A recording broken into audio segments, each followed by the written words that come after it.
அனைத்து பிரச்சனைகளுக்கு காரணம் மனம். அந்த மனதை மனோகரன் என்று நமது முன்னோர்கள் சொல்லுவார்கள்.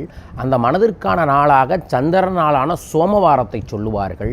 சோமவாரம் என்பது சிவபகவானை நோக்கி நம்ம விரதமிருந்து வழிபாடுகளை செய்வதன் மூலமாக மனம் தெளிவு கிடைக்கும். மனத்தெளிவுடன் எதை செய்தாலும் ஜெயம் உண்டாகும். வரும் திங்கட்கிழமை மார்ச் 16ஆம் தேதி அற்புதமான சோமவார பிரதோஷ தினம். அன்றைய தினத்தில் நான் சொல்லும் ஒரு எளிய மந்திர வழிபாட்டை நீங்கள் செய்வதன் மூலமாக மனத்தெளிவு உண்டாகும், சிவனருள் கிடைக்கும். அதன் மூலமாக மனரீதியாக நீங்கள் செய்யும் எல்லா காரியமும் உங்களுக்கு ஜெயம் உண்டாகும். ஆம், பயன்படுத்தி கொள்ளுங்கள். சிவசிவன்னு கமெண்ட் பாக்ஸில் மென்ஷன் பண்ணி. திங்கட்கிழமை காலையில் எந்திரிச்சு தலைக்கு குளிச்சுட்டு கை நிறைய பச்சரிசியை எடுத்து ஓம் நமசிவாய நமசிவாய என்று அண்ணாமலையாரை நினைத்து 27 முறை சொல்லி அதற்கப்புறம் அந்த அரிசியை நீங்கள் கிழக்கு திசையில் தூவி விடுங்க.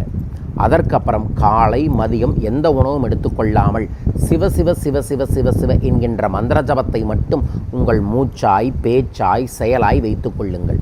4 மணிலிருந்து 6 மணி மாலையில் நீங்கள் ஒரு தட்டு நிறைய பச்சரிசியை பரப்பி சென்டரில் நெய்யகல் விளக்கு ஏற்றி ஒரு சின்னதாக ஒரு மஞ்சளில் பிள்ளையாரும் சிவலிங்கம் பிடிச்சி அதற்கு முன்னாடி உட்கார்ந்து சகல காரியங்களும் சகல செல்வங்களும் வசியமாகக்கூடிய கொங்கண சித்தர் மந்திர வாழில் கொடுத்த ஒரு மந்திரம் ஓம் சிவசிவ ஓம் ஓம் சிவசிவ ஓம் என்கின்ற மந்திரத்தை 108 முறை ஜபம் செய்யுங்கள்.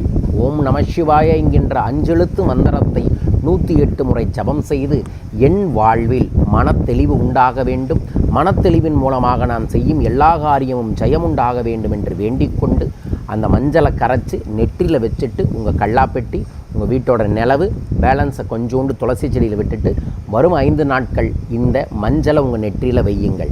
இதை நீங்கள் செய்வதன் மூலமாக உங்களுக்கு 100% மனத்தெளிவு உண்டாகும். இந்த பூஜை முடிஞ்சதுக்கப்புறம் அந்த அரிசியை நீங்கள் அடுத்த நாள் பொங்கல் வச்சோ அல்லது பறவைகளுக்கு தொடர்ந்து 5 நாளும் போடுங்க. அன்று இரவு படுக்க போகும்போது அண்ணாமலையாரை நினச்சி ஓம் சிவசிவ ஓம் 27 முறை எழுதி நிம்மதியாய் படுங்க. பெட்டில் படுக்காமல் தரையில் ஒரு பெட்ஷீட்டை போட்டு தூங்குங்க. பெரும் மாற்றம் நிச்சயம் கிடைக்கும். உங்களுக்கு கிடைக்க நான் பிரார்த்திக்கின்றேன். மறக்காமல் இந்த எளிய சூட்சம பரிகாரத்தை செய்து பாருங்கள். மனம் தெளிவானால் அத்தனையும் தெளிவாகும். மனத்தெளிவுக்கு சந்திரனை மகுடமாய் சூடியிருக்கக்கூடிய அந்த சந்திர மகுடேஸ்வரரை வரும் திங்கட்கிழமை வழிபாடுகளை செய்து பாருங்கள். நிச்சயமாய் நல்மாற்றத்தை ஏற்படுத்தி தருவார் நமக்கு. நான் அந்த நாள் மாலையிலிருந்து பிரதோஷ நேரத்திலிருந்து பஞ்சபட்சி சாஸ்திரம் என்கின்ற ஒரு அற்புதமான வாட்ஸ்அப் பயிற்சி வகுப்பை நடத்த இருக்கின்றேன். 11 நாள் வாட்ஸ்அப் பயிற்சி வகுப்பு. உங்கள் ராசிக்கான பட்சி என்ன, அந்த பட்சியை எப்படி வசியம் செய்வது, அதன் மூலமாக காரிய சித்தியை எப்படி பெறுவது என்பதை இந்த பயிற்சியில் நீங்கள் கற்றுக்கொள்ள முடியும். மேலும் விவரங்களுக்கு தொலைபேசியில் தொடர்பு கொள்ளுங்கள். வாழ்க. வரும் மார்ச் 22ஆம் தேதி நான் மதுரை வர இருக்கின்றேன். மதுரை அன்பர்களும் நண்பர்களும் தனிப்பட்ட முறையில் சந்திக்க தனிநபர் ஆலோசனைகளுக்கு நமது கல்பத்தரு என்கின்ற கொங்கண சித்தரின் சூட்சமமான பயிற்சி வகுப்பில் கலந்து கொள்ளுங்கள்.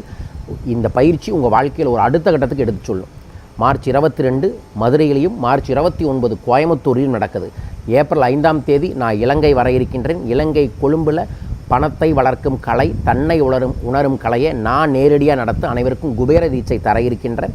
மிஸ் பண்ணாமல் இந்த பயிற்சியில் வந்து கலந்துக்குங்க. இந்த பயிற்சியில் கலந்துக்கணும்னு நினைக்கிறவங்க வாட்ஸ்அப் நம்பரில் தொடர்பு கொள்ளுங்கள். மார்ச் 12ஆம் தேதி பிஸ்னஸ் மந்த்ரான 25 நபர்களுக்கு உங்கள் பிஸ்னஸில் என்ன மாதிரியான பிரச்சனை இருக்குது, அந்த பிரச்சனையை தீர்ப்பதற்கு நீங்கள் என்ன செய்யணும் அப்படிங்கிறத நேரடியாக சொல்லித்தரேன்.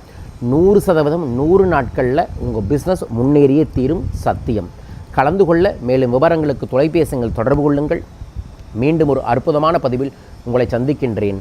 வாழ்க வையகம், வாழ்க பணமுடன். நன்றிகள் கோடி.